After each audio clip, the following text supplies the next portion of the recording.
Guest today, a unique business brain. It is my pleasure to welcome Yash Birla on this part trip. Welcome on the show. Yash, I'm absolutely delighted to have you on the show. Thank you so much for having me, Shobha. Always a pleasure to speak with you. You have the image of a rock star. You are cool, you're glamorous, you have cutting edge style, and kids all over India think you're just the ultimate. How does that kind of gel with your image as a business person? Well, I don't know if that's a compliment or that's a paradox. Compliment.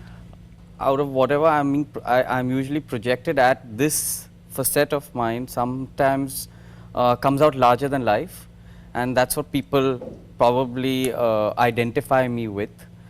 But actually, I'm a little further away from this. A rock star is basically a very overt, very extroverted personality, outgoing. Though people may perceive me to be that way, I'm actually quite far away from that. So you talked about the real personality sometimes being at a variance to who you are. So who is Yash Birla? When you talk to me, you figure me out. Try and figure me out. That's a good challenge for me. But your life has been quite extraordinary. I really call you Destiny's Child. Yeah. You were very young when your parents passed away very tragically. You were studying. You enjoyed your studies, you've always said. And you had to drop out of your university where you were studying for an MBA. Yeah. You were a good student at school. Studious, you said. And an introvert. That's right. So that must have been very tough. How did you cope? Life has its plans for you and it prepares you for whatever's going to happen in some way or the other. It's how astute you are, whether you are prepared for it or whether you're not. I mean, this is something, it's like a calamity which, God forbid, doesn't fall on anybody in any circumstance. But I would say to a certain extent, life had prepared me for this instance to happen. As I'd always grown up with a very sound, moralistic, philosophical and spiritual background, and that being an essence of my personality, that being the main so-called facet of my personality, gave me a very strong foundation. So even though I was emotionally distressed after what happened with my parents and family, I never found that my feet were shaken and I was unstable in any way. As far as my mind to whatever extent, or my habits to whatever extent, I was always very focused, even through this whole incident. That was the time when the Birla clan really came around and offered you a great deal of support, including your great aunt, the late Priyamvada. And what was that period like when you had so many cousins, so many uncles who wanted to help, come on board? How did you come to grips as a business person yourself? Well, it was a little difficult because obviously when you're with your parents, you're quite sheltered in their guidance, in their advisory capacity. And you never really look to the outside world to take advice on whether it's your personal matters, whether it's your business matters, in whatever way. And since there was nobody really, after my parents passed away, there was nobody really who I could rely on, an advisor, which I was at a very good proximity to before they passed away. I was kind of searching, you know, that who should I talk to, whose advice will be the best for me, who are my genuine well-wishers. And as you rightly mentioned, fortunately, the entire Birla family was very, very supportive of me, and they gave me the strength and the courage. But your father, Ashok, was a very unconventional business person himself. He broke a lot of rules in his own way. He was the first, amongst the first Indian business people to look for an American partner at a time when Indian companies weren't thinking global. And he lived his life on his own terms. And what would you say his big legacy was in your life? And how did he break you into the business? In our families, we are exposed to business from a very early age. As early as first year junior college, which is 1985, I was made to go after my college hours to office, you know, and learn the basic, right down from the basics. It's not like I was sitting with my father as a chairman and him as a chairman and listening to what he's talking. That was once in a way. But what I was made to do is write a cash book, write a voucher, write a journal entry. You know, they believe in training you from the very basics of business, so that when you do come to the age and level when you are able to manage business, you know exactly how from the bottommost level to the topmost level the people think and react. So I was exposed to business from a very young age with him. you do say that he was quite far-sighted in his time. He was in fact had very unique concepts, which he was actually I would say a leader at. In fact, the first mutual fund in the country was his brainwave with Warburg, an international company you might have heard of. He had actually launched the mutual fund, but somehow the board of directors had some legal complications because of foreign directorships, and it came to a pause. And in the meanwhile, the first mutual fund by UTI under Mr. Firwani, the then chairman, got launched. And he actually borrowed the idea from my father. And then my father never really implemented it because of these formalities which were a problem because of the board constituency. And then unfortunately passed away. So he was very far-sighted, but in some ways his implementation never really kept up with his... Left off, Yash. We were discussing your father, Ashok, a person I knew very well and admired a lot. He was a very gutsy guy.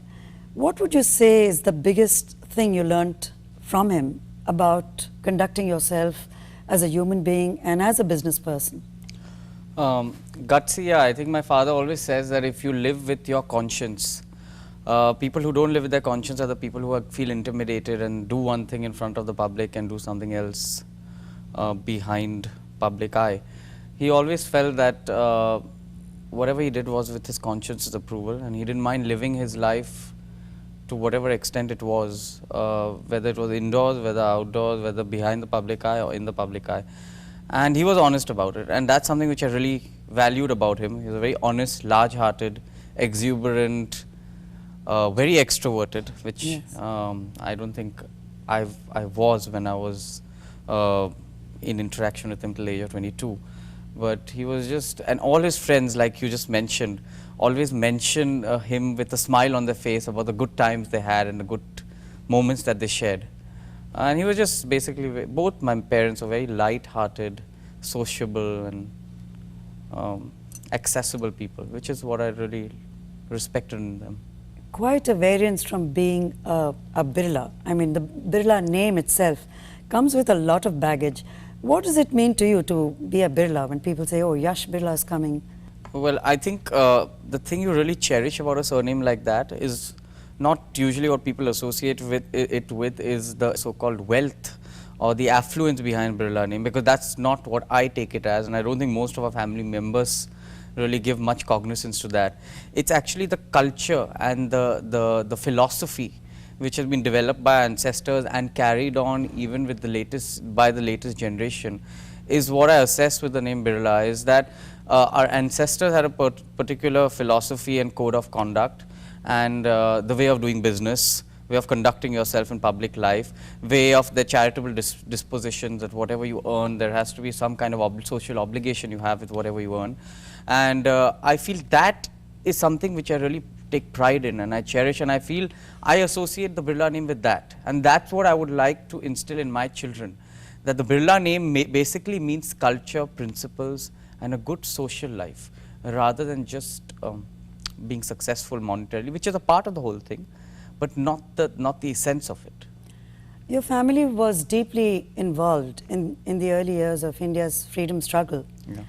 And is that something that also in any way engages you, the part of being part of modern India? You know, in the house where I stay now, I've through the staircase from the ground floor to the top floor, I've got photographs of different people in my family, the elders, and different people from the freedom movement, including Mahatma Gandhi, Sardar Vallabhbhai Patel, Jinnah, and a lot of Lady and Lord Mountbatten in my house, clicked at different times, and some of the photographs are actually signed by them, or they've written a sweet note to my great-grandfather or other people in the family. So it's like I'm living with that whole culture. I'm living with a house which has witnessed all these, the freedom movement. Mahatma Gandhi used to stay at my house. Vallabhbhai Patel passed away from my house. Yeah. My grandmother stayed at Mahatma Gandhi's ashram for 7 years. So it's something I've grown up with, and it's like a part of my culture, my upbringing, my values.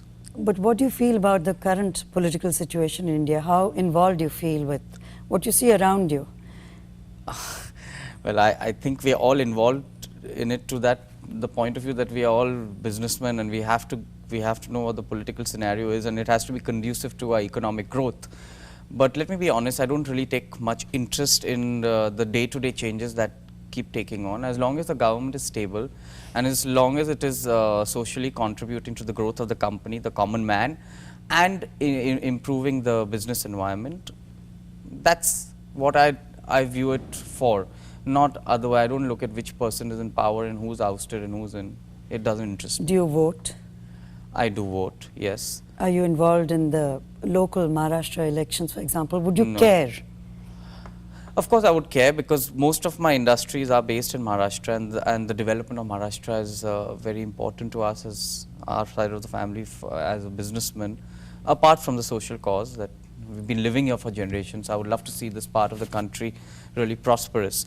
My wife is a Maharashtrian, so that gives me a little more attachment to the state as well. But honestly speaking, I don't really get into the intricate details of the politics that go on in the state or at the center level. It's just in a very broad spectrum. Do you read the newspapers with the political news in particular with a great deal of interest? Do you read page 3? I would not deny reading page 3, but I would not give that also much importance, nor do I give the political scene much importance. It's something which I really give importance in the newspaper is, of course, I read economic times from back to front, because that concerns my work, and the speaking tree in the Times of India, which talks about spirituality. I read that every single day. And I feel the economic times and the speaking tree are something which I read the first and give it the most importance in newspapers. But which is more important to you, to be featured on page 3 or to be profiled in the business pages of any of the newspapers? Where would you rather see yourself? I'd rather see myself being portrayed as myself, as an individual, for what my personality is, for what my principles are, for what my values are. I won't limit it to a business page. I won't limit it to page 3. Yes. That's fine also, and that's fine also. Would you think that being on page 3 in some way takes away from the seriousness of what you're doing, what you're attempting as a business person? Does the business community regard you with some amount of skepticism because of... I've heard that occasionally. Yes. That it sometimes gets to be a little bit of a negative aspect to be featured on page 3. But it's, again, as far as I'm concerned, it's not, I won't say I don't care about that, but as long as I'm not doing something, again, with my same father's principles which I've inherited, anything against my morals or my principles, people have a right to make the judgments. And at the end of the day, that doesn't bother me. As long as I'm dedicating myself to my work to the best of my abilities with full focused dedication and devotion, and I'm not doing anything immoral in my working life or in my personal life, because I have a very strict code of conduct, even in my personal life. Even though you may see me on page 3, I'm not really a page 3 type of lifestyle person. I don't drink, I don't smoke, I'm a pure vegetarian, I enjoy my home food, I rarely go out to eat. So as long as I don't compromise on these aspects, if I come on page 3 and people want to regard me... We're talking to Yash Birla about his page 3 image and how he deals with it in his business life. What do you wear for a board meeting and how do you conduct it? I'm dying to know. I wear a suit. You wear a suit. And a tie, all buttoned up. And that's a board meeting, so I'm dressed up appropriately for that. Okay. If I'm going to a puja, I wear either a dhoti or a kurta pajama, and I'm dressed up appropriately for that. Yes. And if I'm going to a restaurant or to a party, I'm wearing clothes like these. So it's compartmentalized. It's not that I'm going to wear this to a board meeting and a suit to a puja. You are different things in your day-to-day life, and you dress up and you behave accordingly as well. It's not that your internal being changes. I am a businessman at work. I am a religious person when I'm doing my puja, and I'm a social person when I go out. So it doesn't merge or mingle. How does your team respond to your colorful image? Well, let's be honest, it's not really been directly dealt with, because that's not the culture of our organization. We are not so amicable having social conversations at work. It's more professional that way. I mean, let's say it's not still so American that you'd come and say, oh, hi Yash, how are you doing today? Where did you go out last night? It's not that way still. It's still a certain amount of decorum and, you know, kind of formality involved. What do they call you? Well, how do they address you? Because it's a very conservative community. Some people say Mr. Birla, some people say chairman, so Some people say Babu, which is our Yes. traditional Marwari way of addressing a Yes. boss. And in fact, the way they address me somehow symbolizes the kind of organization we have. There is an essence of the old culture prevalent, and there is an element of the new traditions coming in, the new world culture coming in. So it's like kind of a blend. Yeah. So that's why you have different people addressing me in different ways. But still, we've not come to the level where we can talk about Backslapping and what we did last evening and How you're what my doing. newspaper photographs are like, and it's not really come up. But I guess obviously everybody does look at it. But I'm not embarrassed about them at all, because as I told you, it just doesn't take away from the true essence of my personality, what I am, which is not just that. That's just an attribute, a minor attribute. That also. You inherited a company that said 400 crores, and now you've taken it up to 1600 crore profile. That's an impressive growth rate for a group